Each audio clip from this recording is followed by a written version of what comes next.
저는 오늘 여러분과 함께 믿고 순종함으로 복받는 신앙생활이라고 하는 제목으로 지난주에 이어서 계속 말씀의 은혜를 전하고자 합니다. 지난주에 이어서 오늘도 믿음에 관해서 말씀을 전하겠습니다. 예수님께서 믿음에 관한 말씀을 하셨는데 마지막 말씀입니다. 믿음에 관한 마지막 말씀이죠. 누가복음 18장 8절에 보니까 인자가 올 때에 세상에서 믿음을 보겠느냐라고 말씀하셨어요. 마지막 믿음에 관한 말씀이죠.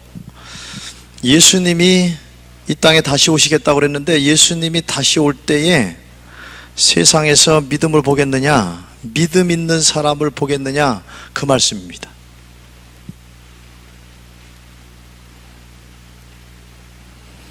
여러분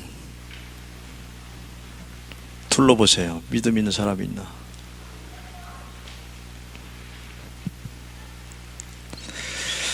예수님이 오실 때가 가까워지면 가까워질수록 믿음 있는 사람 보기가 어렵다는 것이죠.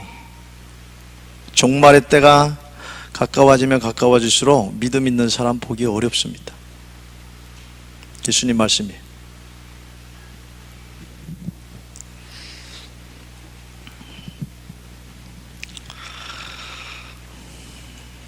이것은 종말의 때가 아니라도 우리가 현실적으로도 경험할 수 있습니다. 2000년 기독교의 역사 속에 한 나라에 기독교가 들어와서 그 기독교가 아주 왕성하게 성장할 때는 믿음 있는 사람을 보는 것이 쉽지가 않았어요. 믿음 있는 사람 보는 게 쉬웠습니다. 그런데 기독교가 쇠퇴할 때는요, 믿음 있는 사람 보는 게 쉽지가 않아요. 여러분, 한국교회 130년 선교 역사인데 초반기에는요, 믿음 있는 사람들 보는 걸 어렵지 않았어요. 오늘날은 1000만 명 얘기하는데 믿음 있는 사람 보는 거 쉽지 않은데, 우리나라 한국교회 초창기에 보면은 2% 3% 될 때 얘기인데, 기독교인이 2% 3% 될 때 얘기죠. 그때는 믿음 있는 사람 보는 게 쉬웠어요. 그 대표적인 사람들이 누구의? 순교자입니다. 하나님을 믿을 때 무슨 각오로 믿었어요? 순교할 각오로 믿었죠. 교회를 순교할 각오로 섬겼어요.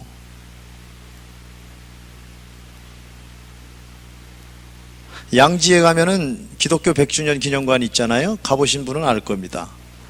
기회가 있으면 지나가다 한번 들려보세요. 거기에 들어가면 다른 것이 아니라 순교한 사람들의 그 영정이죠. 사진이 다 걸려 있어요. 사진이 없는 사람들은 그냥 순교한 사람 이름만 쫙 써 있습니다. 그래도 다 못 찾은 거예요. 절반이나 찾았을까요? 죽기를 각오로 하고 하나님을 믿은 거죠. 한국 기독교 아펜셀러 언더우드를 기점으로 해서 130년 선교의 역사 속에 일제시대 때, 공산주의 침략 때 목숨 걸고 신앙 지킨 믿음의 사람들, 순교자들이 그렇게 많았다는 겁니다.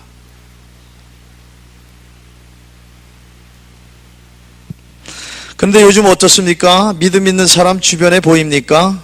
교회 안에서 보입니까? 세상 속에서 믿음 있는 사람 자주 만나십니까?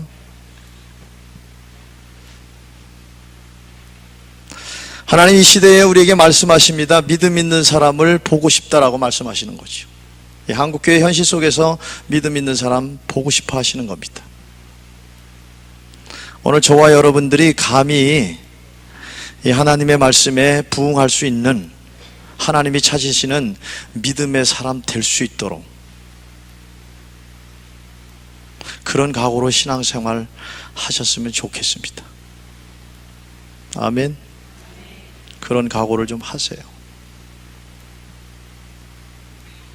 개인적인 사사로운 일만 있으면 교회 일을 버려버리고 말씀을 버려버리고 자기 뜻을 먼저 찾고 이러면 안 돼요.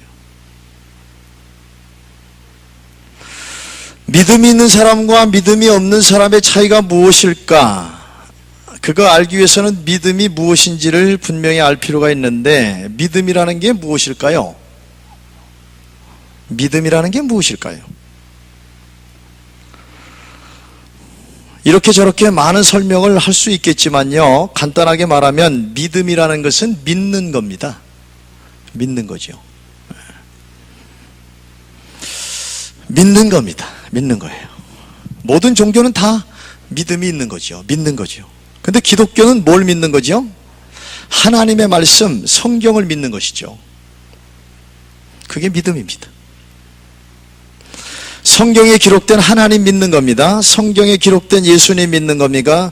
성경에 기록된 성령님을 믿는 거예요. 성경에 기록된 하나님이 하신 일, 태초에 하나님이 천지를 창조하셨느니라 부터 시작해서 그 하나님이 하신 일 믿는 거죠.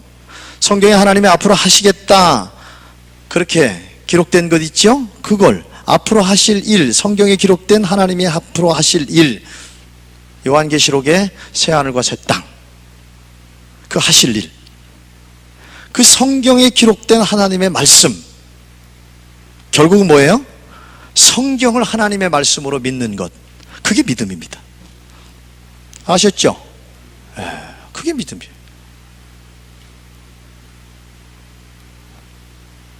신앙생활을 이렇게 하다 보면 믿음이 성장한다는 게 뭐예요? 말씀이 믿어지는 거예요. 믿어지지 않았던 말씀들이 믿어지기 시작하는 거예요. 그래서 어느 순간에는 창세기부터 요한계시록, 태초에 하나님이 천지를 창조하셨느니라부터 시작해서 주 예수여 어서 오시옵소서 아멘, 거기까지 그냥 100% 확 믿어지는 믿음. 그 단계에 들어가면 이제 흔들릴 때가 별로 없죠. 근데 하나님의 말씀이 믿어지기 전에 자꾸 흔들리는 겁니다. 여러분 예를 들어 보십시다. 하나님께서 75세 자녀가 없었던 아브라함을 부르셨을 때 아브라함이 무엇을 믿고 하나님을 따라 친척 본토 아비집을 떠나서 가나안으로 이주했을까요? 말씀이죠. 아브라함에게 약속하신 말씀입니다. 창세기 12장 1절, 오늘 우리에게도 예수 안에서 아브라함의 후손이 된 우리들 향해서도 말씀하시는 것이죠. 여호와께서 아브라함에게 이르시되 너는 너의 본토 친척 아비집을 떠나 내가 내게 지시할 땅으로 가라. 내가 너로 큰 민족을 이루고 내게 복을 주어 내 이름을 창대케 하리니 너는 복의 근원이 될지라. 너를 축복하는 자에게는 내가 복을 내리고 너를 저주하는 자에게는 내가 저주하리니 땅의 모든 족속이 너를 인하여 복을 얻을 것이니라. 하나님의 말씀이 누구에게? 아브라함에게, 오늘 우리에게 하신 말씀입니다.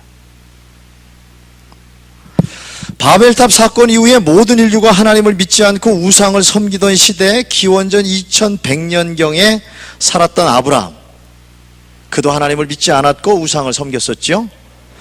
그 아브라함이 하나님을 따라 나섰을 때 하나님이 약속하신 말씀입니다. 너로 인해 하나님을 믿는 큰 민족이 태어나게 될 것이다. 아들은 고사하고 딸도 없는데 75세인데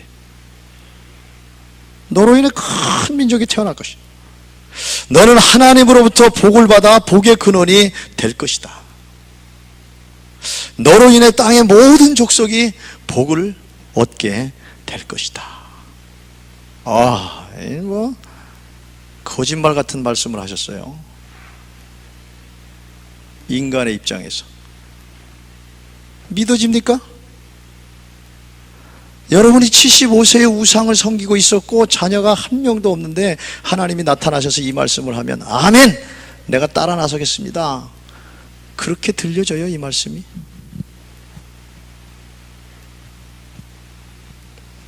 어마어마한 말씀에 상상할 수 없는 복에 관한 말씀을 하나님께서 하신 거예요. 너만 복받는 것이 아니라 너로 인해서 모든 민족이, 모든 족속이, 땅의 모든 족속이 복받게 될 것이다.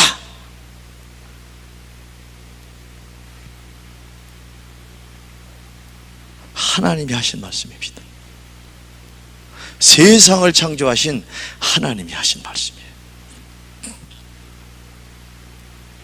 하나님의 입장에서는 능히 쉽게 하실 수 있는 약속이기 때문에 하나님이 하신 거예요. 하나님은 하실 수 있어요. 과거에도 아브라함을 부르던 시대나 지금도 마찬가지입니다. 하나님은 하실 수 있어요. 하실 수 있기 때문에 말씀하셨어요. 그런데 문제는 뭡니까? 믿음 있는 사람을 보겠느냐는 거죠.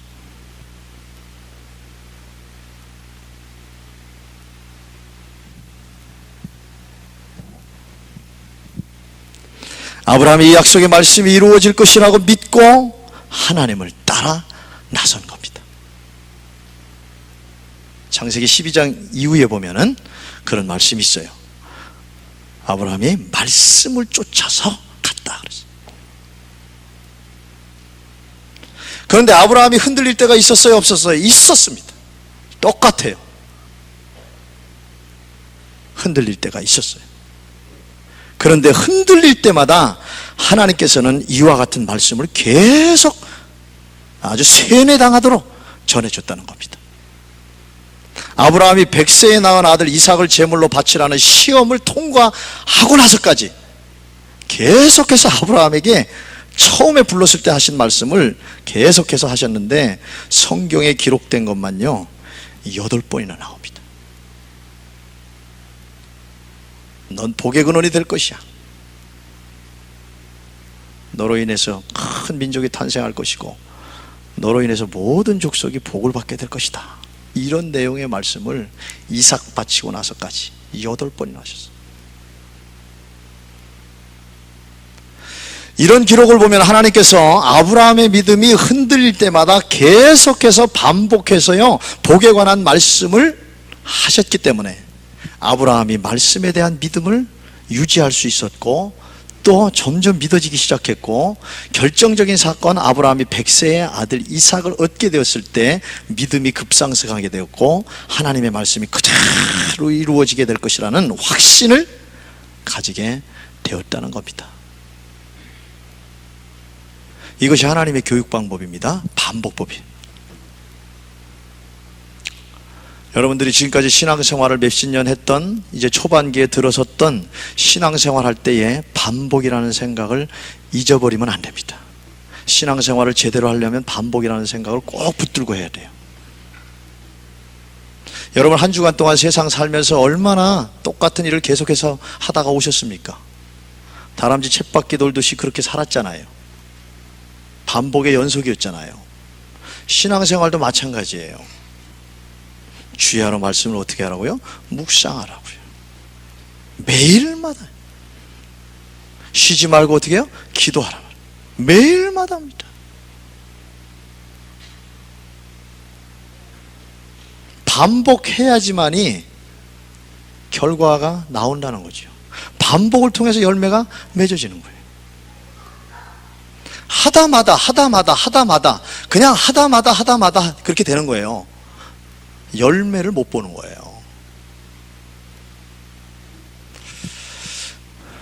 이스라엘 백성들이요 광야 생활할 때 하나님께서 성막을 지으라고 그랬잖아요. 모세에게 성막 설계도를 그대로 보여줬어요. 그래서 성막 설계도대로 모세가 이스라엘 백성들에게 하나님이 성령 안에서 재능을 주신 사람들을 모아서 성막을 그대로 줬어요. 성막을 왜 짓게 하셨어요? 하나님께 예배하라고. 근데 그 예배의 종류가 참 많아요. 번제, 화목제, 속건제, 속죄제, 소제 5가지예요. 화목제에도 감사제, 서원제, 화목제 이런 종류가 또 있어요. 번제는요 매일마다 아침에 한 번 드리고요 저녁에 한 번 드리는 게 번제인데 상번제입니다.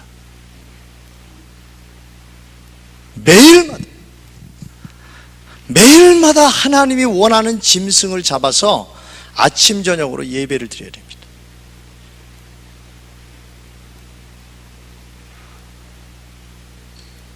그게 하나님의 생각이에요. 죄를 지면 그때마다 속죄제, 속건제, 죄값을 대신해서 죄사함 받기 위해서 짐승을 잡아서 예배를 드리는 겁니다. 왜 그렇게 많은 예배를 하나님이 원하셨을까? 왜 기본적으로 매일마다 하나님께 아침 저녁으로 이스라엘 백성들 전체가 성막 주위에 모여서 예배를 드리게 그렇게 말씀하셨을까? 생각해 볼 필요가 있습니다. 성막을 중심으로 텐트를 치고 광야 생활을 하는 거잖아요. 이 예배 시간에는 아무것도 못하는 거야. 짐승을 잡아서 번제로 완전히 태우는 시간까지 몇 시간 걸리는지 전 잘 모르겠어요. 그러나 1시간이건 2시간이건 이 예배 시간, 아침에 번제 드리고 저녁에 전번제 드릴 때 꼼짝 못하는 거야. 왜 그렇게 꼼짝 못하도록 하셨을까요? 간단합니다. 우리 속에요, 불신 때문에 그래요. 우리 속에 불순종 때문에 그래요. 그것이 우리의 태생이기 때문에 그래요. 인간의 태생이기 때문에 그래요. 아침 저녁으로 하나님을 바라보지 않으면요, 우리는 금방 불신앙의 사람이 됩니다. 아침 저녁으로 하나님을 바라보지 않잖아요. 우리는 금방 불순종의 자녀가 돼요. 여러분, 에베소서에 보세요. 바울이 전도하고 나서, 예수님을 보내주시고 나서, 예수님이 이 땅에 오시고 나서 예수 그리스도를 믿는 성도들, 목숨을 걸고 전도한, 바울과 같은 사람들이 전도한 그 에베소 교인들을 향해서 하는 말씀 있잖아요. 공중 권세 잡은 자, 마귀들이 하는 일이 뭐냐? 불순종의 자녀들에게 역사하는 일을 한다는 거예요. 너희들이 예수 믿었느냐? 안심하지 말아라. 불순종의 자녀들에게 역사하는 마귀가 너희들에게 역사할 수 있다. 여러분의 아침에 눈을 뜨고요, 잠깐이라도 하나님을 향해서 생각하고 하나님을 향해서 기도하고 하루에 한 기절이라도 하나님의 말씀을 보지 않는다고 생각해 보세요. 삶 속에 하나님을 어떻게 바라볼 수 있습니까? 저녁에 잠자기 전에 잠깐이라도 기도하지 않고 잠깐이라도 하나님의 말씀을 생각하지 않는다고 생각해 보세요. 어떻게 하나님을 바라볼 수 있습니까? 어떻게 하나님을 믿을 수 있겠어요? 제가 목사고 우리 집사람이 사모인데, 그리고 이제 우리 자녀들입니다. 어렸을 때부터 철저하게 그냥 예배 생활 참석하면서 그렇게 살았어요. 근데 제가 질문을 했어요. 아침에 일어나면 기도할 생각이 먼저 드니? 아니요. 아침에 눈을 뜨면 성경 볼 생각이 먼저 드니? 아니요.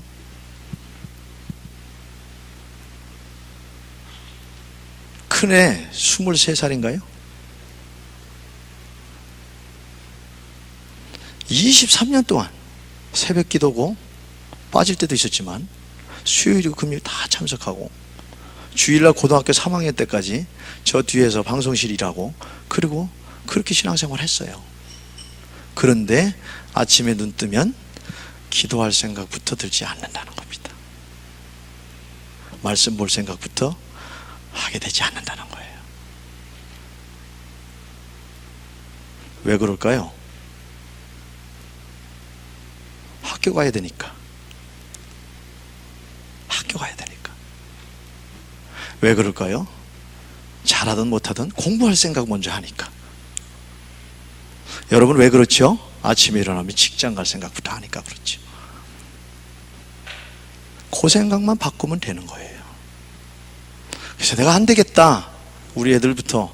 나는 목회도 나름대로 열심히 하려고 그러지만 정말 여러분처럼 똑같아요. 자녀를 기대하는 겁니다.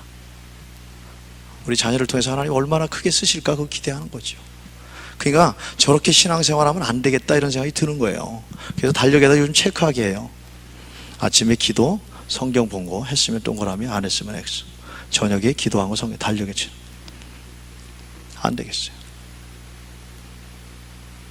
저 20살 때 하나님이 그렇게 훈련시키셨습니다. 누가 그렇게 하라고 그래서는 게 아니라, 목사 돼야 되겠다 생각도 했겠지만 신학교 가기 전에 아침에 눈 뜨면 기도부터 해야 된다. 아침에 눈 뜨면 말씀부터 봐야지, 한 절이라도. 저녁에 잠자기 전에 침상에서 기도하고 성경 꼭 봐야지. 내 안에 성령께서 그렇게 말씀하셨어요. 그러지 않고서는 삶 속에서 하나님 생각 못 하겠더라고요. 그냥 깜깜할 때도 있고요, 근심 걱정으로 하루 종일 살 때도 있게 되더라고요. 근데 성경 말씀대로 정말 주의로 말씀 묵상하고 기도하니까 삶이 정말 풍요로워져요. 기뻐하게 되고 감사하게 되고, 어려운 일 있어도 극복하게 되고, 그런 게 체험이 되더라고요. 반복을 놓치면 신앙생활 못하는 거예요. 감히 말합니다. 여러분 주일날 한 번 와갖고 예배 한 번 드리고 신앙생활 전부 됐다 착각하지 마세요.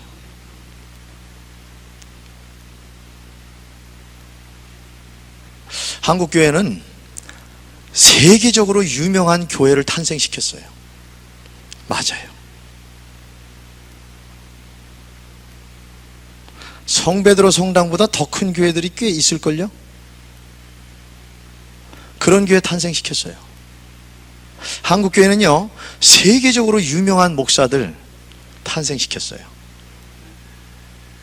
저는 그들을 TV 스타라고 말합니다. 연예인과 같은 TV 스타 목사들이 많아요. 그래서 한국교회는 그렇게 흘러가고 있습니다. 스타 목사를 향해서 가고 있어요. 그런데요, 유명한 교인들이 없어요.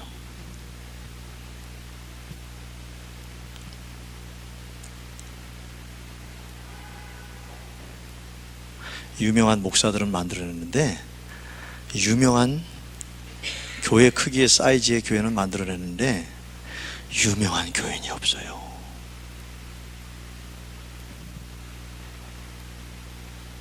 장로가 대통령이 될 때마다 심각한 일이 생겨지고 말아요. 뒷감당을 하기 힘든 일들이 생겨지긴 알아요.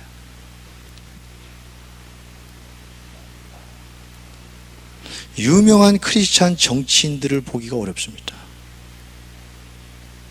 유명한 크리스찬 기업인들을 보기가 어려워요. 유명한 크리스찬 교육가를 보기가 어렵습니다.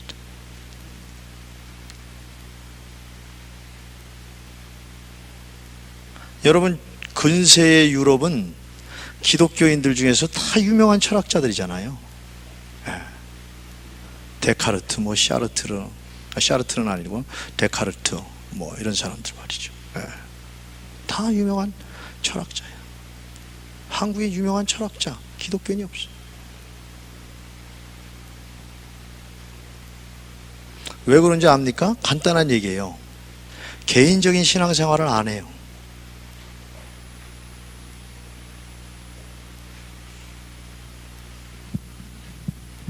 가정에서의 신앙생활이 안 됩니다. 직장에서의 신앙생활은 더더군다나 안 돼요. 교회만 가기만 하면 된다, 이 생각이에요.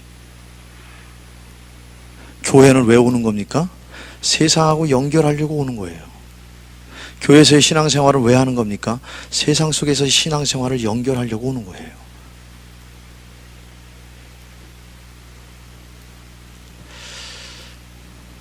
제가 제 설교를 늘 모니터링을 하면서, 그리고 이제 CBS에서, CTS에서 설교하는 목사님들의 설교하고 뭐가 다를까? 제가 남의 설교를 베껴서 할 수는 없는 거고, 그렇게 말씀의 은사도 주지 않은 건 아닌데, 다른 게 뭘까? 이렇게 봅니다. 다른 게 뭔지 알아요? 제 설교는 굉장히 부담됩니다. 참 부담돼. 다른 목사님들 설교는요, 부담이 하나도 안 돼요. 가만히 앉아서 듣다가 가면 되는 거예요. 제 설교는 요구사항이 너무 많아요. 근데 제가 그런 설교를 못할 것 같아요. 앉아서 은혜 받았어, 좋아, 평안해, 위로받았어, 그러고 끝나는다는 사실을 알아야 됩니다. 그러고 끝나는 거예요. 그러고 끝나는 거예요. 저 목사님 정말 지적인 설교를 하셔. 그러고 끝나는 거예요. 그 순간 은혜 받고 끝나는 거예요. 삶 속에 들어가서 내가 결단하고 삶 속에서 신앙생활을 해야 되겠다, 이 생각은 안 드는 거예요.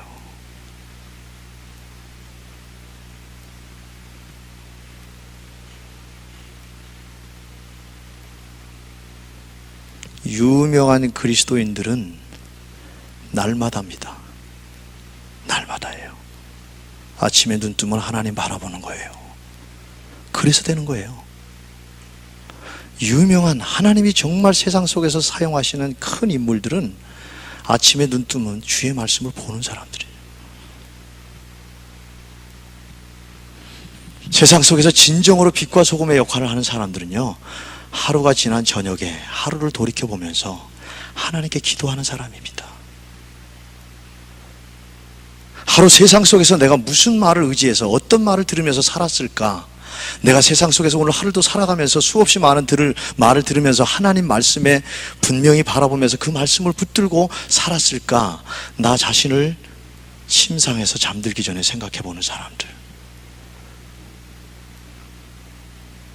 그 사람들이 있는 곳곳에서 하나님 쓰시는 사람이 되는 거예요.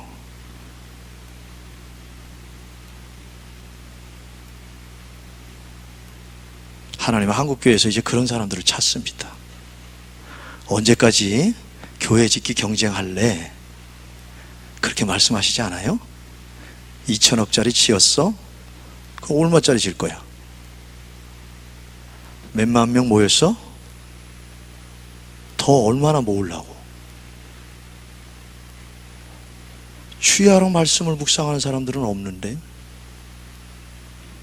쉬지 말고 기도하는 사람 보기 어려운데요? 이대로 가면 어디로 갈 것 같아요?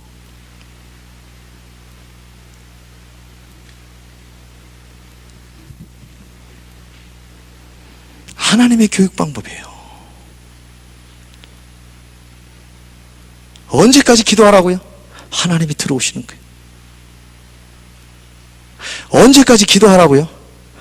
하나님이 주시는 배짱.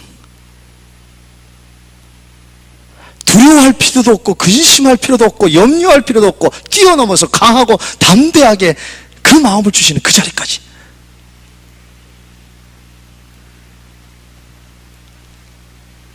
어떻게 언제까지 하나님의 말씀을 보라고요? 그 말씀이 여기에 새겨질 때까지. 다른 어떤 말씀이 들어오지 못하도록, 세상에 어떠한 것들이 말씀을 짓밟지 못하도록, 말씀이라는 반석 위에 세워진 믿음이 될 수 있도록 그렇게 말씀을 대하라는 거 아닙니까? 거기에 30배, 60배, 100배의 열매를 맺게 하신다는 거죠.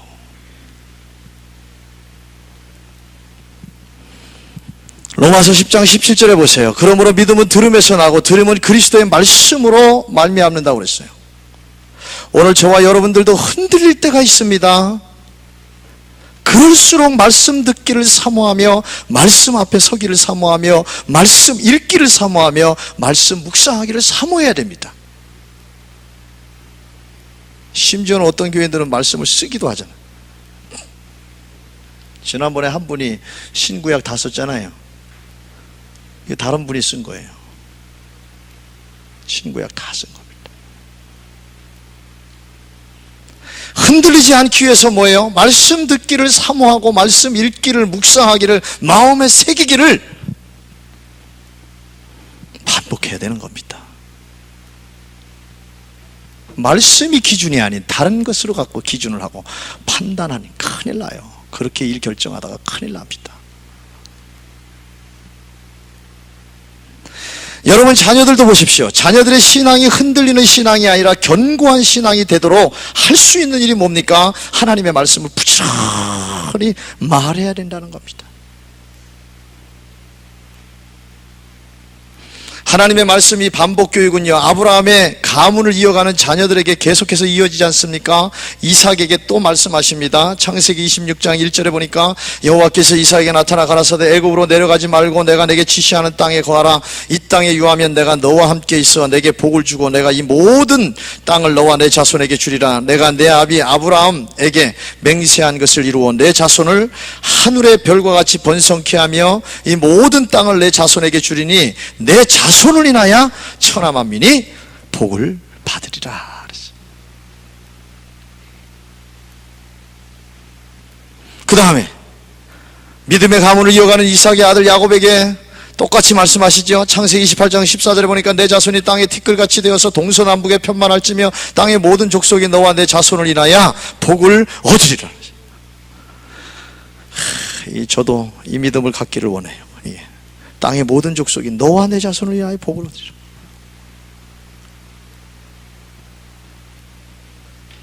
내가 너와 함께 있어 내가 어디로 가든지 너를 지키며 너를 이끌어 이 땅으로 돌아오게 할지라 내가 내게 허락한 것을 다 이루기까지 너를 떠나지 아니하리라.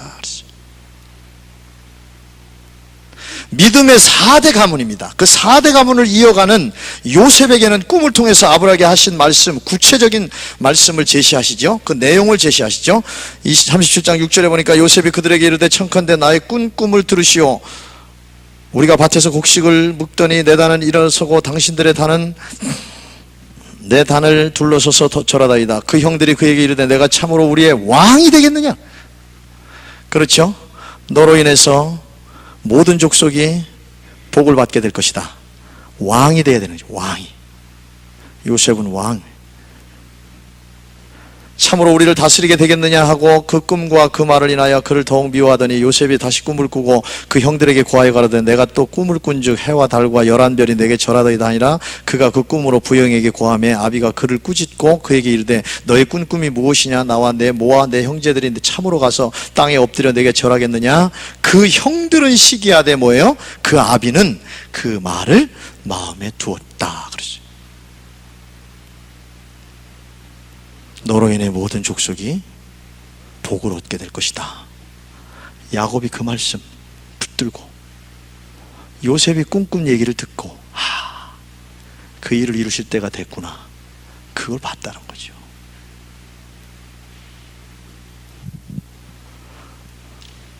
여러분 잘 믿으셔야 됩니다. 잘 믿으셔야 돼요. 4대가 내려오면서 계속해서 복을 받잖아요. 4대가 내려오면서 더 큰 복을, 더 위대한 복을, 더 놀라운 복을, 더 상상할 수 없는 복을 받잖아요. 4대 가문을 이어가면서 요셉이 애굽의 총리가 되잖아요. 7년 흉년 속에 주변에 있는 모든 민족들이 말이죠, 족속들이 요셉에게 와서 요셉이 허락을 해야 곡식을 얻어가잖아요.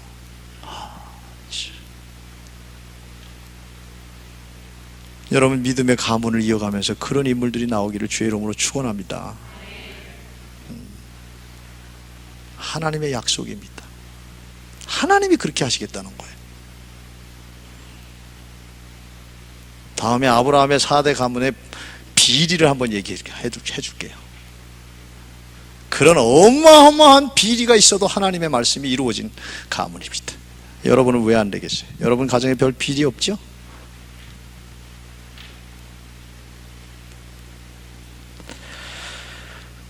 오늘 저와 여러분들도 마찬가지입니다. 예수 안에서 믿음의 조상이 된 저와 여러분도, 믿음의 조상이 된 아브라함의 후손이 된 저와 여러분들도 복의 근원 되게 하시려고 부르셨다는 하나님의 말씀입니다. 자녀에게 마땅히 전해줘야 될 말씀입니다. 자녀를 위해서 기도할 때 하나님의 약속의 말씀을 믿고 순종함으로 복된 믿음의 가문을 이어가는 자녀들이 되게 해달라, 말씀의 입장에서 기도를 해야 됩니다. 아브라함에게 약속하신 말씀을 자녀들에게 부지런히 가르쳐야 됩니다. 그냥 만날 때마다, 눈에 보일 때마다 기도해 주고요, 계속해서 얘기해야 됩니다. 우리 가정 예배 드릴 거야, 모여봐, 너는 복의 근원이야. 그게 아니에요. 아침에 애가 학교 갈 때 너 복의 근원이야, 너 복 받을 자야, 너를 통해서 모든 사람들이 복 받게 될 거야. 하나님이 그렇게 말씀하셨어. 매일 그렇게 해줘야 돼. 매일 그렇게 해줘야 돼.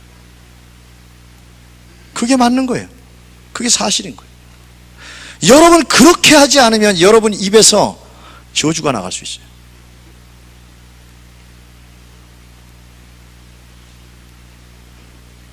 금요일날, 토요일이군요. 어제네. 전에 우리 학생 한 명, 우리 교회 다녔던 학생이 있는데, 하여튼 그 아이가 좀 문제가 있나 봐요. 문제가 있는데 이제 그 아버님이 전화가 왔어요. 그래서 오후 시간에 좀 상담 좀 하겠다고, 상담 좀 할 수 있겠냐고, 그래서 오시라고 그랬죠. 5시에 그 가족들이 다 왔어요. 가족들이 다 왔는데 그 아버님하고 그 아들하고 둘이서 이제 직무실에 들어와서 대화를 합니다. 한 2시간 반 얘기했어요. 2시간 반 얘기했는데 모든 가정이 저 가정처럼 될 수도 있겠다. 그냥 풍지박산입니다. 완전 깨지는 거예요. 부부도 깨졌고 부모하고 자녀 관계도 다 깨졌고 회복할 수가 없겠더라고요. 아주 간단한 얘기입니다. 정말 하나님을 믿지 않으면요, 잘 믿던 못 믿던 하나님을 믿지 않으면요, 깨질 수밖에 없는 가정들이 너무 많겠더라고요. 아무것도 아닌 일로 인해서 나중에는 뭐예요? 그냥 극단적인 생각밖에 못하는 거예요. 너는 너 길 가, 나는 내가 갈 길 갈게. 그 이상 어떻게 방법이 없어요. 대화 좀 해보시죠. 그런 말이 안 먹히는 거예요. 2시간 반을 얘기하는데요, 뭐 듣는 거 절반하고 제가 제 말 절반하고 그러는데 마지막에 계속 아들이 옆에 있는데 붙들고 그러는 거예요. 얘가 우리 집에 이제 얘만 없으면 된다. 얘가 문제하고 얘가 구제불능이고 얘가 모든 문제의 원인이고, 그런 얘기를 계속 하는 거야. 아버님 그만 얘기하시라고. 아니, 애를 옆에다가 그렇게 놓고 하면 얘가 어떻게 되겠냐고. 쫓아버려야 되지 않냐고. 자기 갈 길 가게 만들어야 되지 않냐고. 우리가요, 자녀들에게 너는 정말 복의 근원자다. 넌 복 받을 사람이야. 너는 정말 하나님이 너를 어떤 모양으로 쓰시든지 너를 성공할 사람들로 만들어 줄 거야. 이런 얘기 안 하면 마귀가 우리 속에 찬송과 저주가 나오는 이 입술 속에 저주를 내뱉겠더라고요.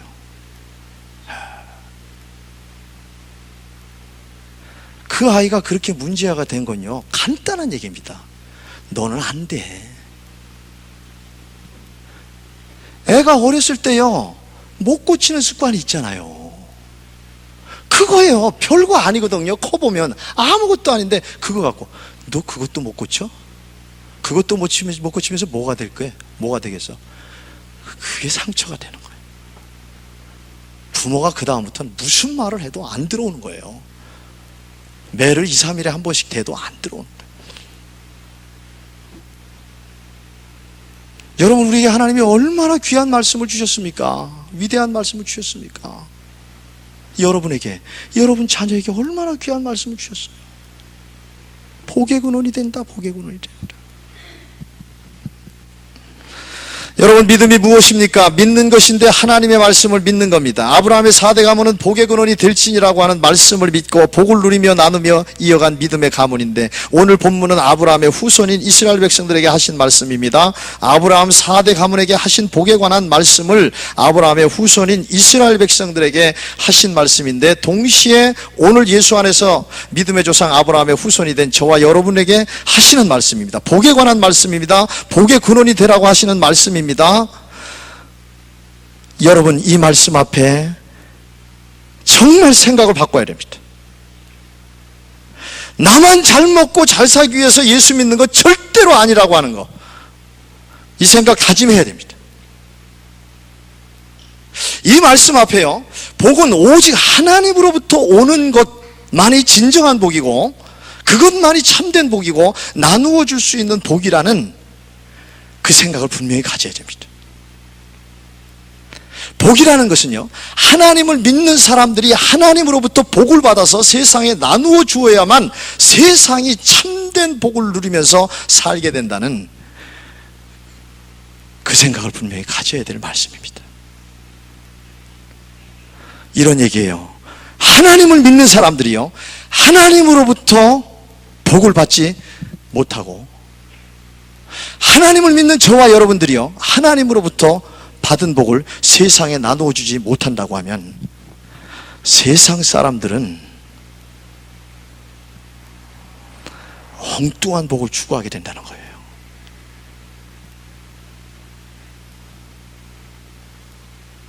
엉뚱한 복을 추구하게 됩니다.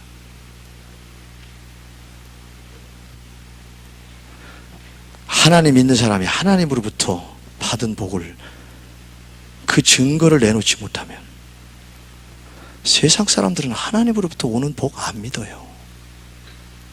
없다고 생각합니다. 그게 마음의 복이든, 그게 지혜의 복이든, 그게 말의 복이든, 그게 어떤 지위와 명예와 권세와 부의 복이든, 하나님으로부터 내가 이 복을 받았다라고 하는 이 고백과 증거가 없으면 세상 사람들은 정말 엉뚱한 데서 복을 찾게 됩니다. 운명적인 복을 찾게 돼요. 한탕주의 복을 찾게 됩니다. 도둑질하고서도 그게 복이라고 생각합니다. 도박을 해서 따도 그것이 복이라고 생각하는 거예요. 남을 속여서 취하여도 그걸 복이라고 생각합니다. 심지어는 남을 죽여서 권세의 자리에 있어도 그걸 복이라고 생각합니다.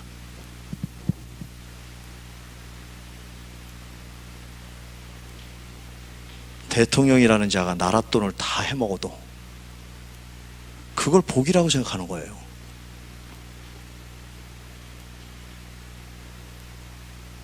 정경유착을 통해서 기업을 일으켰는데 그게 복이라고 생각하는 겁니다. 뇌물을 통해서 기업을 일으켰는데 그게 복이라고 생각한다니까요.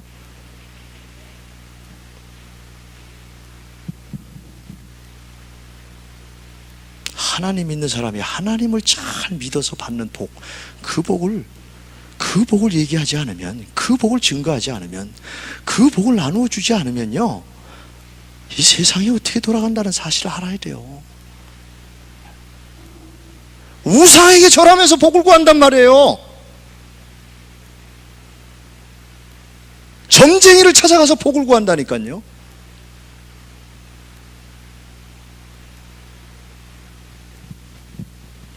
하나님의 말씀을 믿고 그 말씀이 이루어지는 복을 받고 누리며 나누어주는 복만이 정상적인 복이라는 겁니다. 하나님께서는 오늘 예수 안에서 아브라함의 후손이 된 저와 여러분이 그런 복을 받기를 원하십니다. 그러므로 우리에게 묻고 계시는 거예요. 정말 믿느냐? 오직 모든 복은 하나님께로부터 온다는 것을 정말 믿느냐? 그렇게 물으시고 계시는 거예요. 하나님은 이 점으로 져가는 한국교회의 현실 속에서 정말 하나님의 말씀을 믿는 자를 보기를 원하시는 겁니다. 여러분 믿습니까? 정말 믿습니까? 여러분의 남은 여생 지금까지 받았던 복과 은혜 말고요, 앞으로도 끊임없이 하나님께서 나에게 복을 주시고 은혜를 주실 것이다, 그 말씀이 이루어질 것이라고 하는 것을 정말 믿습니까?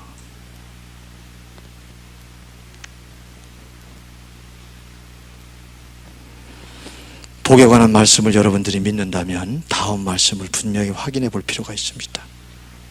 오늘 읽은 말씀에 가리워져서 우리가 쉽게 넘어갈 수 있는 말씀인데요, 다른 곳에 기록된 말씀이 아니고 오늘 우리에게 도전하시는 말씀입니다. 이 말씀 믿느냐고.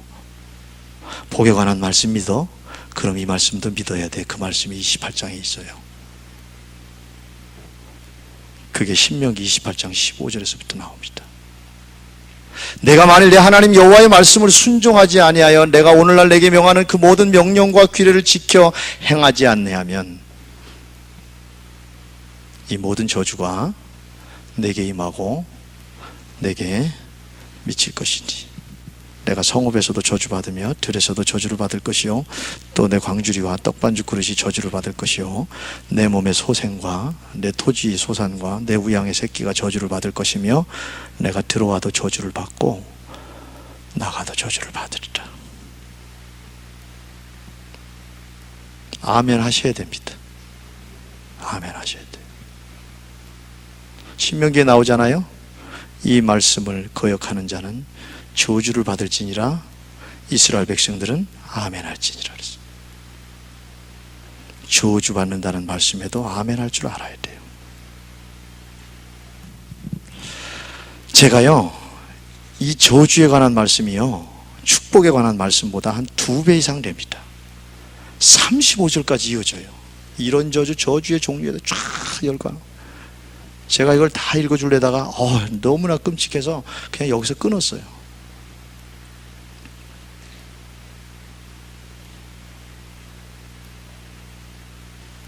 병 주시고 약 주시는 하나님 맞습니다.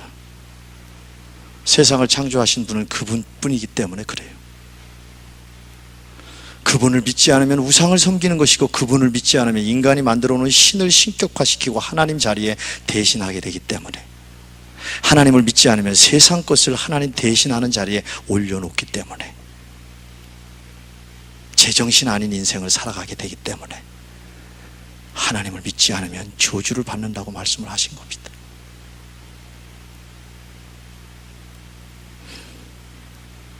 저주에 관한 이 말씀을 믿습니까? 모든 복을 주실 수 있는 하나님은 모든 저주를 주실 수 있는 분이시라고 하는 것을 말씀하고 계시는 거 아닙니까? 믿어야죠. 저주에 관한 말씀이 믿어지면 복에 관한 말씀이 믿어지는 겁니다. 저주에 관한 말씀이 믿어지면 복에 관하여 믿고, 복에 관한 말씀이 이루어지기를 간절히 사모하며 신앙생활을 깨워서 할 수밖에 없게 되는 것입니다. 저주에 관한 말씀이 믿어지는데 어찌 신앙생활에 게으리하고 나태해질 수 있겠습니까? 어찌 하나님을 가볍게 여길 수 있겠습니까? 어찌 하나님을 믿다가 떠날 생각을 할 수 있겠습니까? 마지막 저주, 영원한 저주, 지옥을 택하는 불신의 삶으로 어떻게 다시 돌아갈 수 있겠습니까? 말씀에 대한 믿음이 없기 때문이죠. 우리 교회에 세례를 받은 사람, 제가 세례 준 사람입니다. 30살, 40살에 교회, 혹은 어렸을 때 교회 나오다가 3, 40살에 돼서 다시 교회를 돌아와서 세례받아요. 이 지역에 한 20여 명의 사람들이 돼요. 우리 교회에. 그들이 교회를 안 나옵니다. 저도 기도하고 여러분들도 기도하잖아요. 문자도 하잖아요. 이제는 제 전화도 안 받아요. 기도하면서 얼마나 가슴이 아프겠어요. 제가 손을 얹고 안수하면서 세례 준 사람들이에요. 여러분하고 많이 다릅니다. 그런 감정이, 감정적으로도 막 속이 찢어질 때도 있어요. 근데 그냥 하나님이 나를 위로하시기 위해서 내 마음속에 주신 말씀이죠. 믿음이 없기 때문이다. 믿음이 없기 때문이다. 믿음으로 세례받은 게 아니죠. 믿음을 지키지 못하기 때문에 그래요. 감히 말합니다. 여러분은 안전합니까?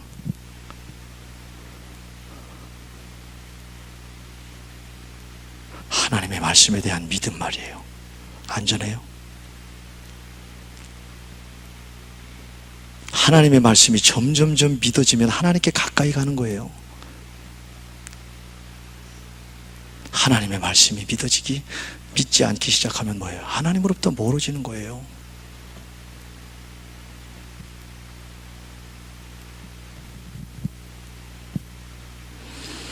어떤 분이 열심히 하나님을 믿다가 하나님을 떠난 지 10년 만에 다시 하나님께로 돌아왔어요.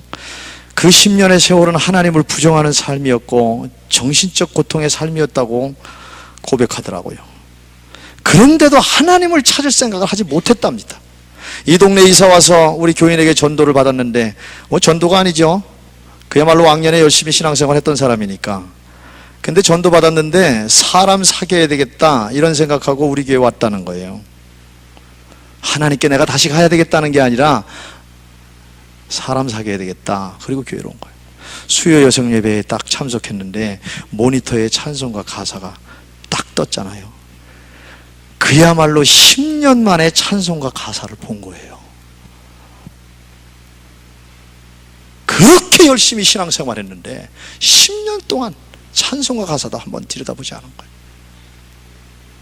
그게 영적 싸움입니다. 그런데 가슴이 뭉클하더래요. 그리고 신앙생활을 하기 시작한 거예요. 그리고 3, 4년 나름대로 최선을 다해서 열심히 신앙생활하다가 최근에 얼마 전부터 남편이 교회를 나온 거예요. 남편도 한 10여 년 이상 쉰 거죠. 열심히 신앙생활합니다. 가정에서도 거의 매일같이 아이들 붙들고 기도해 준다고 그래요. 무엇이 저주입니까? 하나님을 떠난 것 자체가 저주지요. 무엇이 저주입니까? 하나님 말씀이 믿어지지 않는 것이 저주입니다. 여러분 분명히 아셔야 됩니다. 우리가 믿던 믿지 않던 하나님은 말씀대로 하신다는 거예요. 말씀 안에서 신앙생활을 잘하면 복이 임하지만 신앙생활을 제대로 하지 않으면 분명히 저주가 임합니다. 하나님의 말씀이에요. 정신을 정말 차려야 될 말씀입니다. 여러분, 근본이 뭡니까? 하나님 앞에 오기 전에 여러분들의 근본이 뭡니까? 이 땅에 태어났을 때의 근본이 뭡니까? 불신과 불순종이에요. 죄와 저주와 사망과 멸망의 권세 속에 있었던 자들입니다. 죄값으로 인해서 영원한 지옥에 빠질 수밖에 없는 그것이 우리의 근본이에요. 그런데 예수 그리스도 그분을 믿음으로 말미암아서 죄에서 구원받고 하나님의 자녀가 되어서 죄와 저주와 사망과 멸망의 권세에서 자유하게 되고 하나님의 자녀, 축복받을 수 있는, 하나님이 주시는 복을 받을 수 있는 자격이 주어졌다 그 말이에요. 그러므로 신앙생활을 할 때 다시 저주라고 하는 운명으로 가면 안 되잖아요. 하나님 안에서 철저하게 제대로 최선을 다해서 신앙생활해서 하나님이 주시는 복을 향해서 가야 운명이 바뀐 자지요.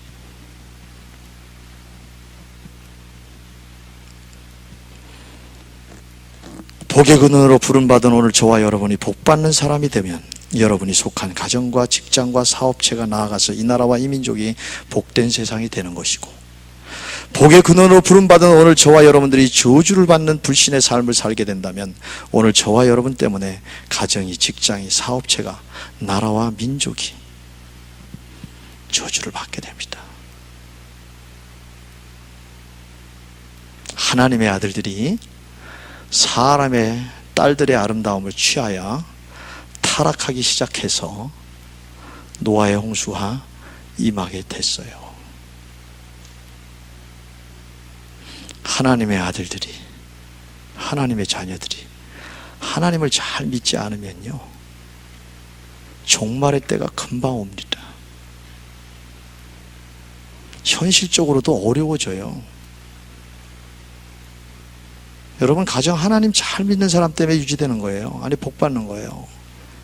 여러분 속한 직장 하나님 잘 믿는 사람이 거기 있어야 되는, 요셉처럼 그 사람 때문에 복 받는 거예요. 그러므로 믿음을 구하십시오. 믿음을, 말씀을 믿게 해달라고 믿음을 구하십시오. 어떤 말씀을 읽어도 그 말씀이 믿어지게 해달라고 믿음을 구하십시오. 저주에 관한 말씀도 복에 관한 말씀도 믿게 해달라고 기도하십시오. 그리고 복에 관한 말씀을 붙들고 달려가는 신앙생활을 할 수 있게 해달라고 분명히 기도하십시오. 성령의 기름 부으심을 위해서 간구하십시오. 사는 동안 이런 것이 정말 복의 근원의 삶이구나, 이것이 하나님이 주신 복이고 이것을 나누는 것이 하나님의 복이구나, 이와 같은 삶을 향해서 성령을 붙들고 하나님이 원하시는 신앙생활을 향해서 달려가는 성도들 되시기를 주의 이름으로 축원합니다. 기도하겠습니다.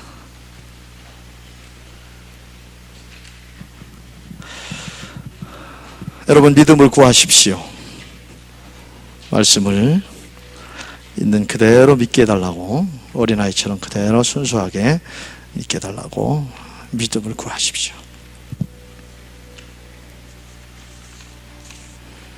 율법의 1.1획도 반드시 없어지지 아니하고 다 이루겠다, 하나님 그렇게 말씀하셨습니다.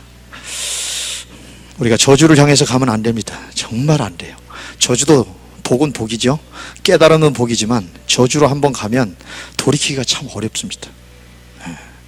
복을 향해서 갈 수 있도록, 그런 신앙생활 할 수 있도록 믿음을 구하고 그런 신앙생활 할 수 있도록 우리 할렐루야로 기도하며 하나님께 나아가겠습니다.